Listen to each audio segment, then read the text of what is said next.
You see, everyone thinks Malayalis are successful because of education, 100% literacy. But that actually is the lazy answer. The real reason nobody really talks about. So let me reveal the secret. Being a Malayali, I think I know this better than most of you guys. So picture this, 1970s. A 19-year-old from a small village in Thrissur, Kerala. No English, no degree, just a 10th pass certificate. He lands in Dubai with just 500 rupees in his pocket. He doesn't know a soul. He doesn't speak Arabic. He sleeps on the floor of a labor camp with 15 other men. Fast forward to 30 years. He owns 3 businesses, employs 200 plus people, and his kids now goes to the best schools. And every Onam, he flies back to Kerala in first class. Now, here's the thing. This isn't just one guy's story. This is the story of lakhs of Malayalis. What did they have that others didn't? It wasn't education or just about literacy. It was actually something else.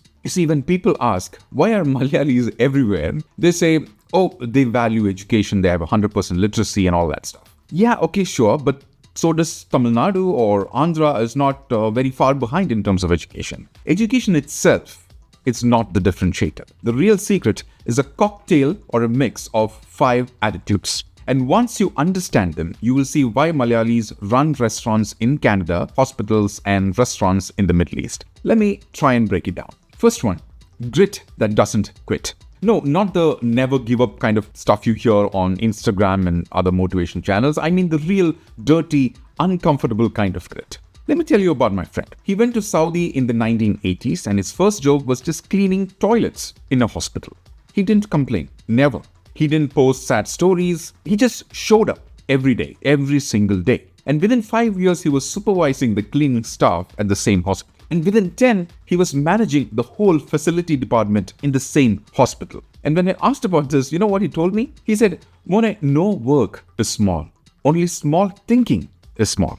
That is Malayali grit. They don't wait for the perfect job or the situation. They just take whatever is available and make the best out of it. While others are waiting for the right opportunity, a Malayali is already on a flight with one suitcase and no ego. And now the second attitude. You see, Malayalis are obsessed with learning new things, but not just the textbook kind of learning. I mean, real world, figure it out yourself kind of learning. Go to any Malayali house. You'll find newspapers, magazines, books. The Amma will be watching news debates on Prime TV. The Achan will be reading at least 2 or 3 newspapers. And the kids, they're probably discussing politics and movies and New World Order at the age of 12 or 15. But here's the deep thing. Malayalis don't just learn for marks alone. They learn for survival. And that guy in Dubai, he didn't know Arabic.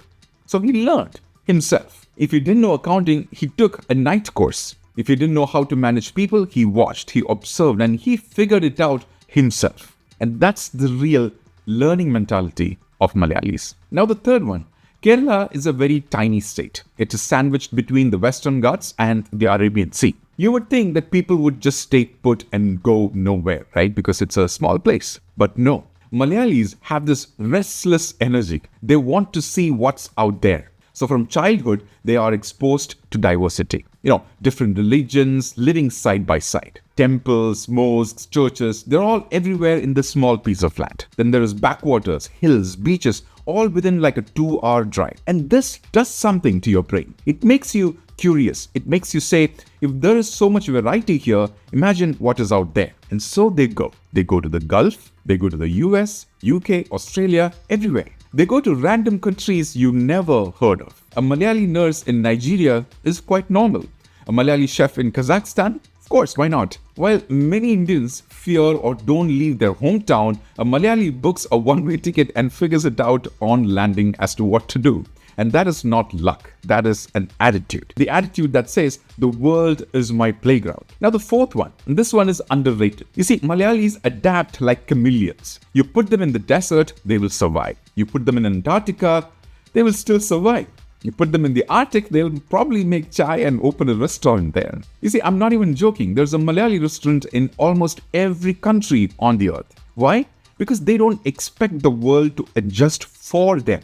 They adjust. They learn the local language. they respect the local customs, and they become part of that society that they want to be. They blend in, but they never lose their roots. They always come back for Onam to their home country or home state. My friend works in Germany. He speaks fluent German now. He celebrates Onam with his German colleagues. He made them all eat sadhya on a banana leaf for last Onam, and they loved it. And that is the Malayali superpower. Adapt without losing identity. You will never hear a Malayali say, "This place is not for me." They'll never complain like that. They'll instead say, "Let me figure out how to make this place work for me or what I can do here." And the fifth attitude, entrepreneurship. You'll be surprised that there are more entrepreneurs in Kerala than any other place that you can think of. Because the stereotype is that Malayalis become nurses, teachers, government employees. Sure, many do, that's a fact. But if you look closer, you'll find that the same guy who worked as a laborer once, 10 years later, he opens his own shop and then another. Then he sponsors 5 more people from his village to come there.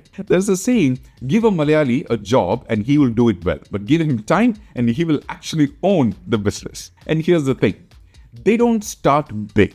They start small, very small actually. Like a tea shop, a tailoring unit, a provision store, whatever they can. But then they reinvest. They grow and they scale. So my neighbor in Kerala started with a small, tiny bakery. And today he has 12 outlets. He didn't get an MBA. He didn't have investor funding, nothing. He just had this hunger and patience. That is Malayali entrepreneurship. You will never hear it in newspapers or all these statistics and everything, but this is what you will see on the ground, the reality. It's not flashy like, Silicon Valley. It's slow, it's steady, but unshakable.